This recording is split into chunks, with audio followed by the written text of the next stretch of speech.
Hello and welcome to this new style of video. Since there's been quite a bit of time in between devlogs, I thought I might introduce a new concept and sprinkle some different type of videos in between the different devlogs. And I plan on making more focused videos where I have a set goal of the video to add something or create something for Candlehead. I'm planning on calling these videos DevDASH. So for this first video, I was thinking that we'd add a feature where Candlehead will be able to pick up objects and throw them. So the first thing we need is an actual animation. I like to start with making the animation and some sort of character thing. It gets me motivated. So let's get into Sprite and start working. So I like to have this as a base whenever I make a new post or action for Candlehead. I was thinking of making this throw pose kind of similar to a Banksy piece. The one where there's a writer throwing some flowers. I really like the pose of that. I was thinking I could make a pose similar to that. So when starting, I like to just doodle out some basic shapes. Having a floor is good.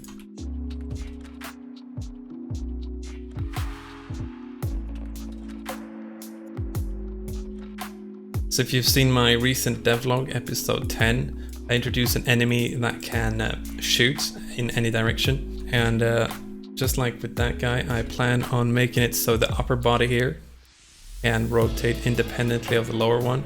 And then we'll have some in-between stitching here to make it look nice. So you'll be able to throw things in any angle. That's the plan at least. So I'm pretty happy with this base pose for now. I think it could be a bit more powerful. I think we could get some more arching here. Get that through a bit more. So let's adjust it.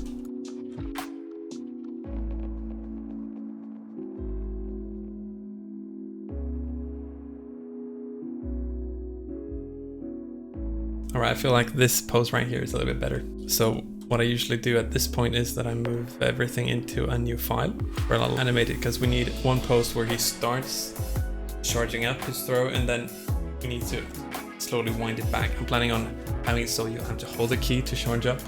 If you just tap the throw key, it'll just be a slow arc or a small one. If you hold it for a bit, he'll go back and start fully and you can do a longer throw.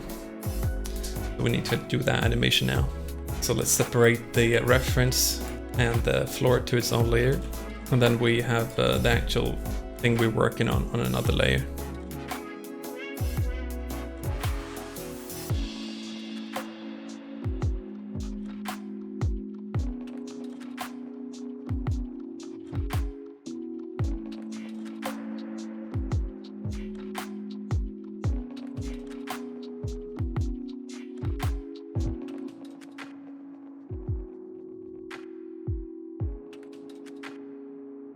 Alright, so now we want a starting frame. Let's just delete that and then we turn on onion skinning and then we just start with doing something that is probably somewhere in between this base idle and this thing. A bit closer to this so it transitions nicely.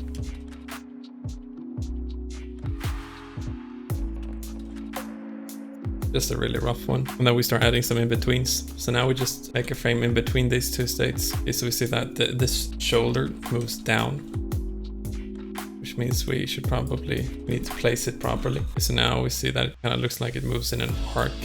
It's weird. Why would it do that? I think it would look better if it placed more like this, probably. Yeah, I think that looks better. It's probably gonna shift. It's gonna go from like this to that. This is where the forearm overlaps a bit with the upper arm. And then here we can clearly see where the leg is probably supposed to be. We can also actually, just so we can see how it transitions, we can copy the base reference image and have it here. So now we can see how it transitions.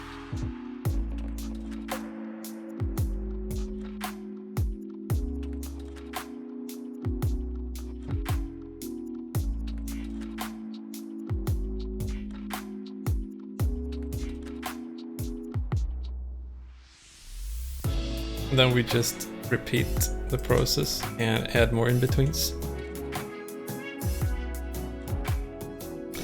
I just realized I totally forgot about the actual throwing part, so we're gonna have to make that one too.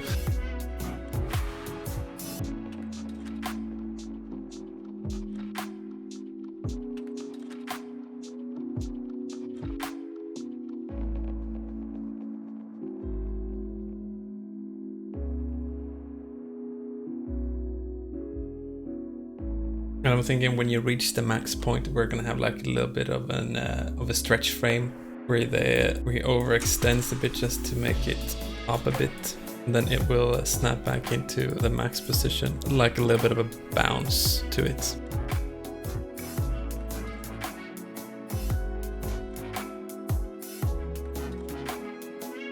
Alright, so now you see how it snaps into position with that overextended frame that we talked about. And that's exactly what I want. Now let's start with the keyframe where he's thrown. And then we're gonna do the same process, but from the charge position into the throw.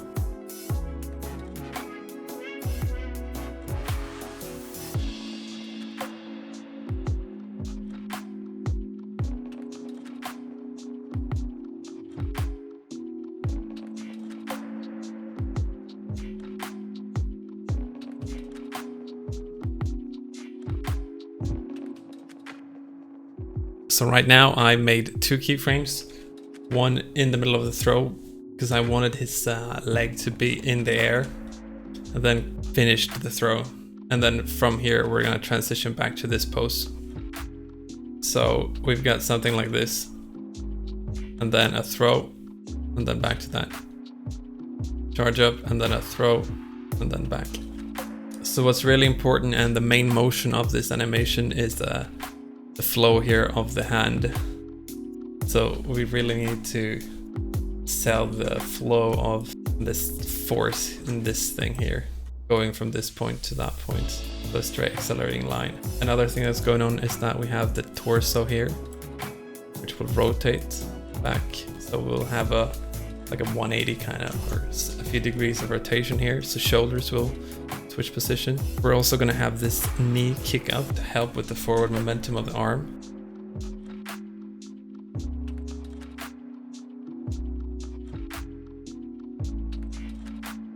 So as this hip moves, we're going to have the knee kind of rotate a bit around the hips as it goes up too. That's something we need to take into account. So if we look at these 2 frames, this one and then this one that it needs to transition to, I would take a closer look at the foot here and how it should travel. We have this starting position here, and then we have the end position here, which means that it should probably travel something like this, maybe in an arc or something. But given the way the animation is, I think it should probably be, if something, a down arc like this or pretty straight. But right now we have the foot is not on the path where it should be, which creates a bit of a jank. Right now, if we look at the animation, it would look like the foot is moving in a jaggy L like this. A lot of beginner animators do a lot of janky motions like this. It's pretty common to see feet in a beginner's running cycle to look like a really janky circle. In general, anything organic usually travels in straight lines or in curves. So try and think about that when you're making your animations. So we need to move this down so it travels in the path it's supposed to travel.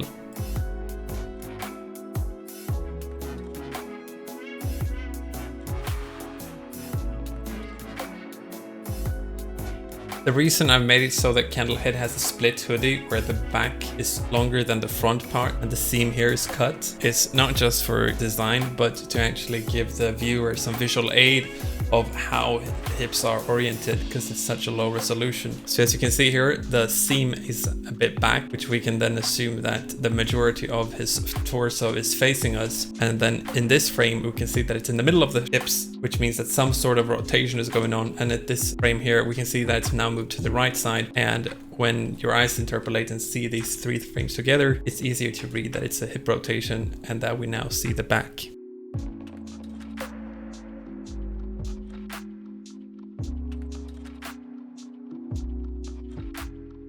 I feel like I have the general motion that I want here. We just need to add a lot of frames here to sell the acceleration of the throw. Then we can just pop here. And if we have the hand accelerating between this frame and this frame, it'll be a very intuitive way for the brain to interpolate the motion in between here. So we don't need a lot of frames here, but we need some acceleration in here to make it look more natural. So let's add some in-betweens between these 2.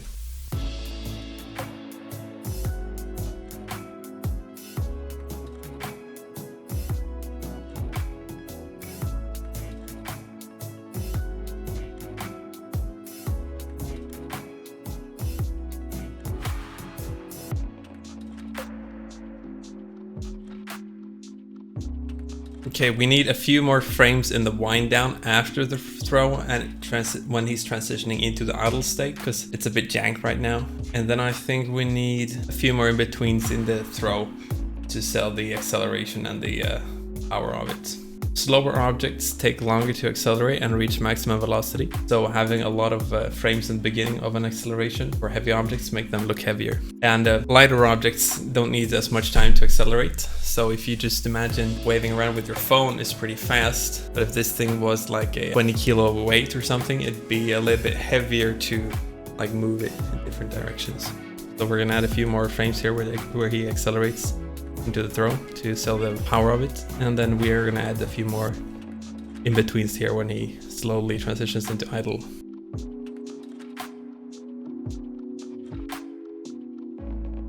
So now we're checking if the feet here actually transitions nicely, and I think it does.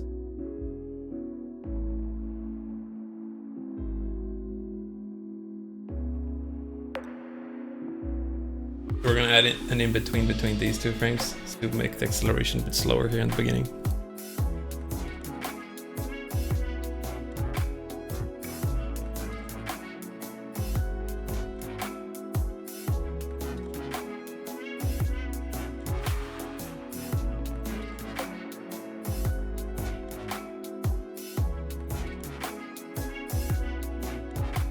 And now we've got that extra in between the charge up and the first frame of throw added. So now it looks a bit better with the acceleration in the throw.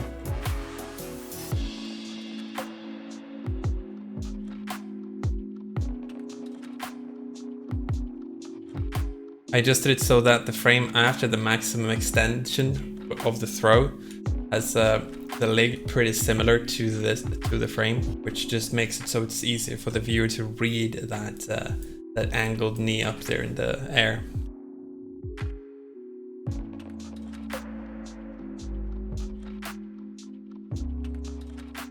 Just like the split seam that we talked earlier here on the hoodie, this circle on the back of the jacket is also to help players read which way the Candlehead is facing. Since on the front we have this open jacket which shows the hoodie, and then on the back we have this white circle, which is very nice for readability and very nice.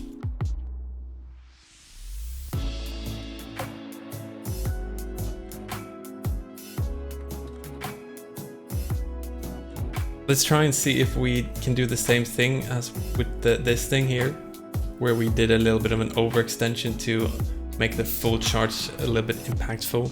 Let's see if we can do the same thing with the throw, and if it works or not. So maybe it works, maybe it doesn't.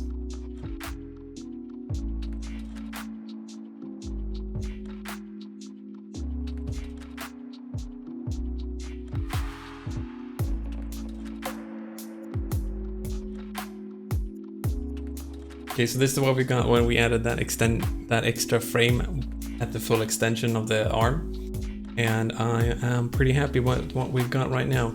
I'm gonna take a break, so we'll see each other whenever I return to this. Hey, new day. I just ate breakfast and I'm back to do some more work. So I still think we need to do some more frames here at the end to make it ease into the idle a bit more. I think it's a bit snappy right now. It doesn't look that great at the end. I feel like the charge back and the throw is good, but then the transition back to idle is a bit rough right now. So we need to add a few frames.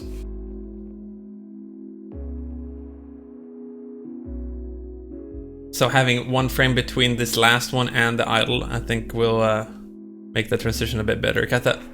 Right now, I think it snaps a bit too much. The arm moves a bit too much in one frame here.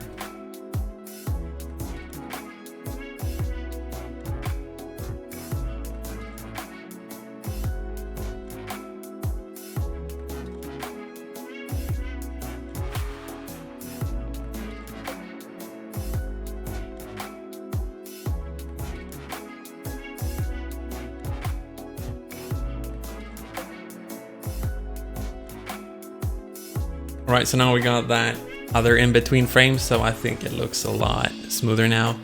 And I feel like the motion that we've got right now is perfectly fine for us to get into adding some details, adding some shading to it. And when we've done that, I think we'll call it down for now, and then I'll go back, retouch it when I've implemented the feature into the game, and I can then see what I need to do, tweak some stuff around. But this is a good starting off point.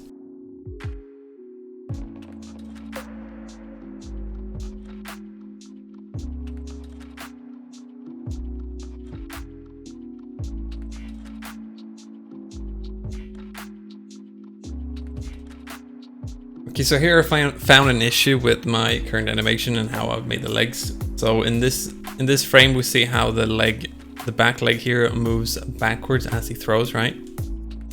And then his hand starts moving down and he starts transitioning into the idle pose here. And we can see some inconsistencies in how the leg is drawn here. So here we can see that it starts moving forward, then it janks back and then forward again.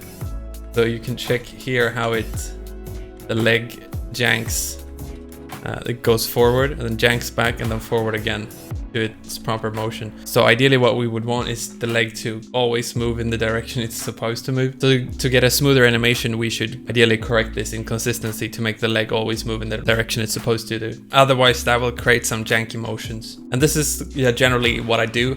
I observe individual parts and see how they float in the animation, and after just a lot of reviews and adjustments, it'll eventually look kind of smooth.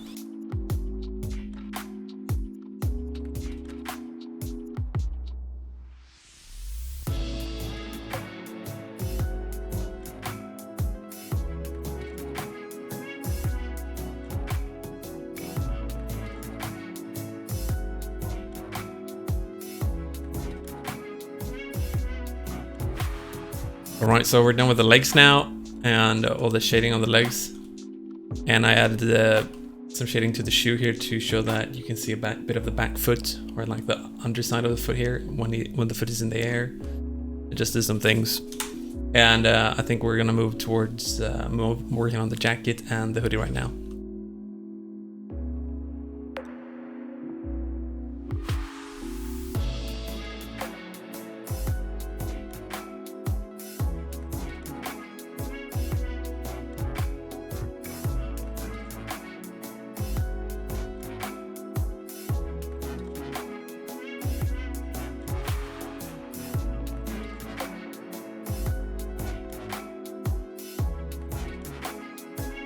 Alright, so now we're done with everything except for the wick and the little shading on the actual head. And then the animation is done.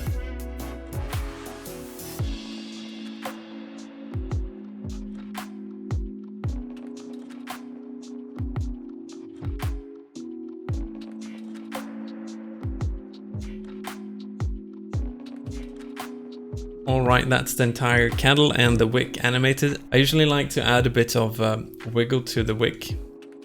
As you can see here, it kind of arcs whenever he moves in a certain direction, and then wobbles a bit when he stops, and then it drags as he throws it. And we have some stretch here on the big extension frame here, and then it catches up and wiggles a bit. I think it adds a little bit of charm to the animation. But with that done, I think the next step would be to actually implement the feature. Unfortunately, when I went through this in Premiere, I realized that this video was pretty long, and I think it's better if we split it up into two parts. So one part where I animate, and then the next part I'll actually implement the feature into the engine and the game. If you want to see that, I'll probably put something here in the video if it's up right now. Otherwise, you'll just have to wait. Let me know what you thought of this new kind of format where I work on a specific feature in the comments down below. If you enjoyed it, hit like and all that. You can follow me on Twitter where I post up regularly about the game. And I hope to see you in the next DevDASH. Thank you and goodbye.